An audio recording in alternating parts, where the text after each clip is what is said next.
Bonjour et bienvenue dans ce tutoriel sur comment construire une segmentation dans Power BI. Je suis l'agent Anthony, Data Scientist pour la Data Intelligence Agency et je vous accompagnerai tout au long de cette vidéo.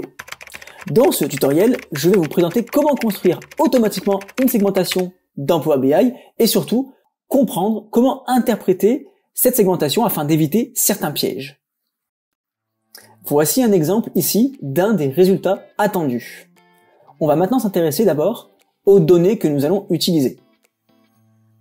Nous revoilà sur la première page de notre rapport. Voici les données que nous allons utiliser. En fait, on va travailler sur 50 magasins situés dans un État américain et on a 4 informations sur chacun de ces magasins, justement. Le panier moyen, donc des clients, des achats clients, le chiffre d'affaires, le nombre de produits référencés dans le magasin et le nombre de salariés. Alors j'ai ajouté également, pour comprendre un petit peu la distribution des données, quelques histogrammes sur chacune des mesures. Avant de construire notre segmentation avec Power BI, on va d'abord s'intéresser à l'intérêt de construire une segmentation et l'interprétation derrière on va pouvoir en tirer. Alors l'intérêt de la segmentation, finalement, c'est de regrouper ensemble des individus qui se ressemblent.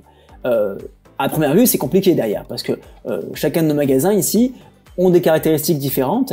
Et l'intérêt, c'est justement de regrouper les magasins qui se ressemblent. Et c'est tout l'intérêt de la segmentation. Alors là, on parle de segmentation. Souvent, en data science, on parlera de clustering. En marketing, on peut parler de profiling. Finalement, derrière, c'est les mêmes notions. Alors là, qu'est-ce qui va se passer? Par exemple, on va regrouper ensemble les individus qui se ressemblent. Bon, ici, en l'occurrence, ça reviendrait à les regrouper par couleur. Alors nous, ce qui nous intéresse maintenant, ça va être l'intérêt derrière. L'intérêt de regrouper ensemble les individus au comportement similaire, ça va être après d'adopter une politique commerciale, par exemple, ou marketing, différente selon nos segments, selon nos clusters. Ça va être ça l'intérêt. Alors, un petit exemple avec les données que nous allons utiliser. Ici, on est dans un cadre où on va travailler en bivarié avec seulement 2 mesures, le chiffre d'affaires et le panier moyen. Alors j'ai représenté graphiquement ces 2 mesures, justement. On a nos 50 points qui représentent nos 50 magasins de chaque État américain. Et l'intérêt ici, ça va être de construire une segmentation.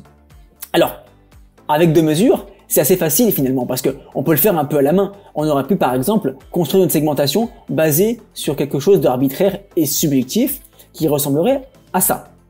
Sauf que le problème de cette méthode, c'est que ça reste subjectif. L'intérêt d'utiliser une des méthodes que propose Power BI, c'est en fait d'utiliser, c'est transparent pour nous, mais d'utiliser à travers l'option de Power BI un algorithme statistique qui va construire nos segments. Et effectivement, lorsque j'utilise Power BI pour construire ces segments, on remarque ici que les segments sont un peu différents. Alors ici, j'ai forcé, j'ai demandé à Power BI de me construire 3 segments, et on voit bien que lui, il a utilisé une approche statistique pour définir mes segments. Et on a forcément des magasins qui ne se situent plus dans les clusters d'origine que j'avais créés à la main. Nous revoilà sur notre rapport Power BI. On va maintenant créer notre segmentation. Alors, on va faire 2 approches. Une approche où on travaillera uniquement sur 2 mesures. Ça va être la première. Et ensuite, une approche où on travaillera sur 4 mesures. Alors, pour construire cette segmentation, ça va assez vite finalement. Vous avez 2 options. Soit vous cliquez sur votre nuage de points, ici, dans les 3 petits points, et vous avez l'option « Rechercher automatiquement les clusters ». Ou on peut avoir la même chose aussi directement dans un tableau. Dans un tableau où il y aura des mesures, et on a la même option qui est ici, « Rechercher automatiquement les clusters ». Alors moi, je vais partir du tableau, ça revient au même. Dès lors qu'on clique dessus, une petite fenêtre s'affiche dans laquelle on va pouvoir paramétrer un petit peu notre clustering. Alors déjà, on va le nommer. Je vais l'appeler cluster A, ce sera celui avec nos 2 mesures. Et dans le nombre de clusters, je vais définir arbitrairement 3 clusters. Là, ça va mouliner un petit peu, et ce qui se passe ici, c'est que Power BI va faire ses calculs. Ça va relativement vite parce que finalement, on n'a que 50 magasins. Si on en avait 1 million, ça prendrait un petit peu plus de temps. Et là, qu'est-ce qui s'est passé? Alors, je vois qu'ici, effectivement, il m'a rajouté une colonne.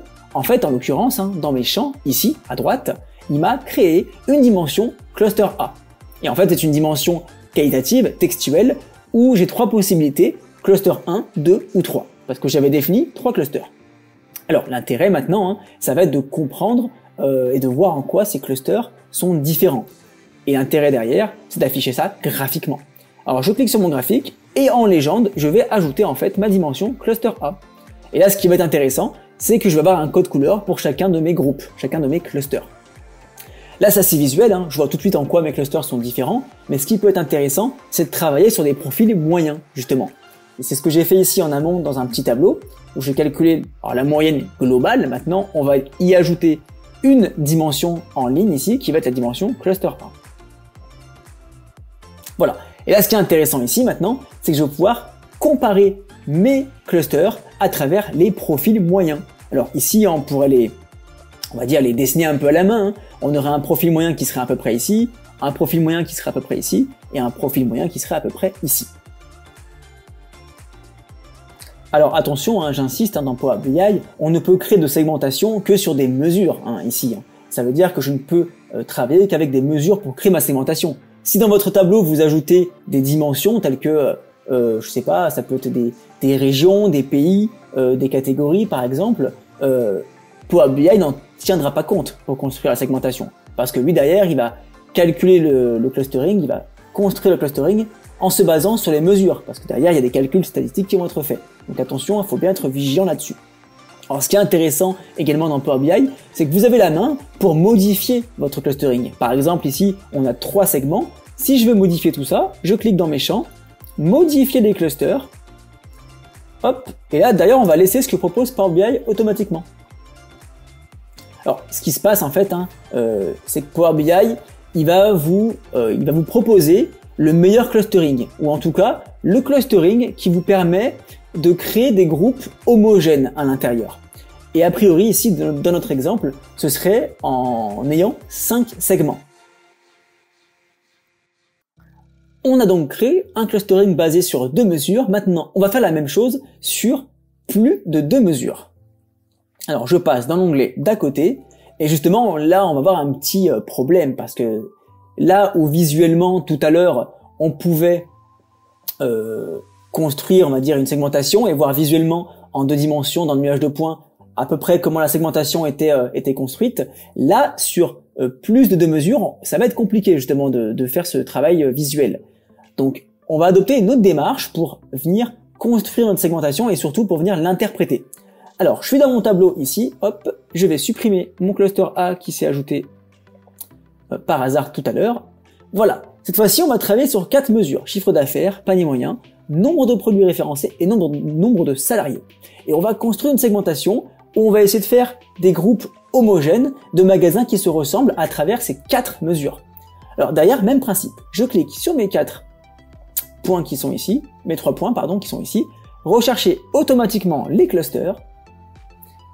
Ici, je vais l'appeler cluster B, hein, ce sera en fait notre clustering basé sur 4 mesures, et je vais choisir par exemple 3 clusters volontairement. Je clique sur OK, ça va mouliner un petit peu, et forcément, bon là, qu'est-ce qui va se passer? C'est que Power BI va me créer une nouvelle dimension dans mon tableau, où je vais avoir entre 1 et 3 clusters, du coup, un cluster 1, 2 ou 3, selon les groupes qu'il a construits. J'ai ma dimension qui apparaît dans ma table principale, justement ici, et que je vais réutiliser pour faire mes graphiques. Alors, dans un premier temps, on peut s'intéresser au profil moyen. Hein. C'est la manière la plus simple, finalement, de comprendre comment notre segmentation a choisi nos groupes. Alors là, je vais me mettre sur le tableau, et tout comme tout à l'heure, hein, dans ligne, je vais ajouter mon cluster B. Et là, ce qui est intéressant, c'est que je vois tout de suite les profils moyens et les différences entre mes clusters. Alors là, ce qui est intéressant, c'est que je suis sur les profils moyens. Moi, ce que je vous recommande quand même, c'est de travailler plutôt sur des profils médians. Pourquoi? C'est parce que si derrière vous avez des magasins un peu atypiques, forcément ils seront affectés à 1, 2 ou au 3e groupe. Et derrière, ça viendra un peu biaiser votre moyenne. Donc moi, ce que je vous recommande, c'est de travailler plutôt sur la médiane. Bon, là, j'ai mis la moyenne pour notre exemple.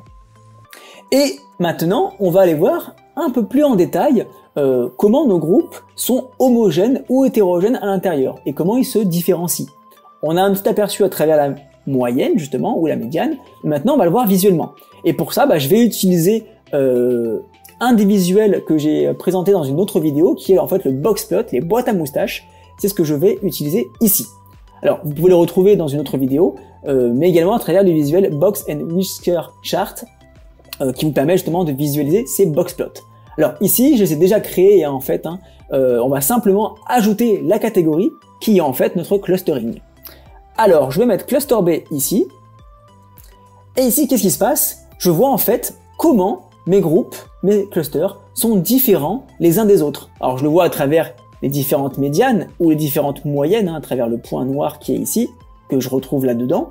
Mais ça me permet aussi de voir ici le boxplot si mes groupes sont homogènes ou pas. Bon, pour savoir s'ils sont homogènes, il faut éventuellement que la boîte à moustache soit un petit peu aplatie. Et plus la boîte a une amplitude élevée, plus ça veut dire qu'à l'intérieur de mon cluster, les individus ont des caractéristiques qui sont assez hétérogènes. Alors voilà pour le chiffre d'affaires. Je fais pareil pour le panier moyen. Hop, cluster B dans mes catégories. Je fais pareil pour mon nombre de produits référencés. Tac. Et je fais pareil pour mon nombre de salariés. Là, qu'est-ce qui se passe? Alors on se rend compte que le chiffre d'affaires et le panier moyen finalement intervient beaucoup dans ma segmentation. Par contre, on voit que sur le nombre de produits référencés, entre le cluster 1, 2 et 3 à peu près, on remarque pas de grosses différences. Alors, ce que ça veut dire derrière, c'est que cette mesure-là, elle a participé à la segmentation, mais chacun de mes magasins, finalement, ne sont pas très différents les uns des autres sur cette mesure-là. En revanche, sur le nombre de salariés, on voit que là, clairement, ça joue beaucoup dans ma segmentation. Donc, quelle interprétation on pourrait en faire là-dessus? On pourrait dire, par exemple, que le cluster 1 va plutôt caractériser des magasins avec un fort chiffre d'affaires, un fort panier moyen, et un nombre de salariés plutôt élevé. Et à l'inverse, qu'est-ce qu'on pourrait dire sur le cluster 3, qui va plutôt caractériser finalement des magasins avec un faible chiffre d'affaires, un faible panier moyen, et un nombre de salariés plutôt bas. Voilà l'interprétation qu'on pourrait en faire. C'est pourquoi, donc, à travers cet exemple, je voulais vous montrer qu'il est important, une fois votre segmentation effectuée, de venir décrire les groupes et les caractériser, à travers des profils moyens, des profils médians, et surtout à travers des visuels, pour voir en quoi vos groupes sont homogènes ou pas entre eux, justement. C'est tout l'intérêt. Alors, ce que je ne vous recommande pas, c'est de faire des segmentations sur beaucoup trop de mesures, parce que là, on voit déjà que sur 4 mesures, l'interprétation est assez difficile. Si vous commencez à faire des segmentations sur 5, 10, 15 mesures, ça va devenir vraiment pas du tout interprétable. Et là, derrière, ça va vous causer des problèmes et forcément rendre une segmentation pas très pertinente. Et on se retrouve enfin pour parler un petit peu des avantages et des inconvénients que j'ai évoqués tout au long de la vidéo. Alors, ce qui est intéressant avec cette méthode de segmentation, c'est que c'est assez rapide à implémenter avec Power BI, grâce à cette option-là, justement, de recherche automatique de cluster. C'est assez facile à comprendre, finalement, à travers la segmentation avec 2 mesures. On l'a vu grâce au nuage de points, justement. On voit clairement ce qui se passe. Ce qui est bien avec Power BI, c'est qu'on peut choisir le nombre de clusters, que malgré tout, quand on ne le choisit pas, Power BI nous propose, on va dire, la meilleure approche, ou l'approche la plus pertinente qui nous permet de faire des groupes homogènes entre eux. Ce qui est intéressant également, c'est que c'est assez facile de décrire les différents segments à travers les profils médians ou les profils moyens. Malgré tout, là où il faut faire attention, c'est justement aux valeurs atypiques et aberrantes. Parce que ce que va utiliser Power BI, ça va être justement l'algorithme des K-means qui travaille sur des profils moyens. Et derrière, si vous avez des données qui ont des valeurs de chiffre d'affaires ou autres assez atypiques et aberrants, ça va venir en fait fragiliser votre segmentation.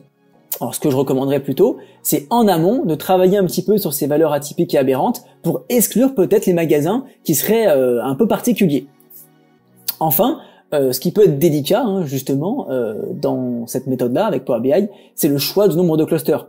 Finalement, c'est assez arbitraire, on peut pas savoir qu'est-ce qui est le mieux entre 2, 3 ou 4 clusters. Alors on peut se fier à la proposition de Power BI, malgré tout, il faut faire attention aussi que votre expert métier ou vous souhaitiez quelques clusters, parce que si vous vous retrouvez avec 10, 15 clusters, forcément derrière, il faut tout interpréter et ça devient délicat. Donc moi, ce que je recommanderais quand même souvent, c'est de pas dépasser 5 clusters, d'aller entre 2 et 5 segments.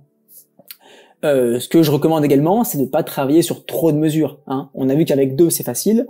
Avec 3 ou 4, ça reste envisageable. Mais au-delà, c'est de plus en plus compliqué d'interpréter justement votre segmentation.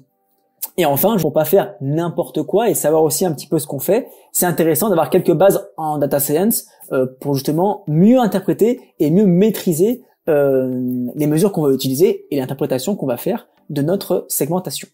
Ce tutoriel sur comment construire un boxplot avec Power BI est désormais terminé. Je vous remercie de l'avoir regardé. N'hésitez pas à liker la vidéo si elle vous a plu et à vous abonner à notre chaîne YouTube.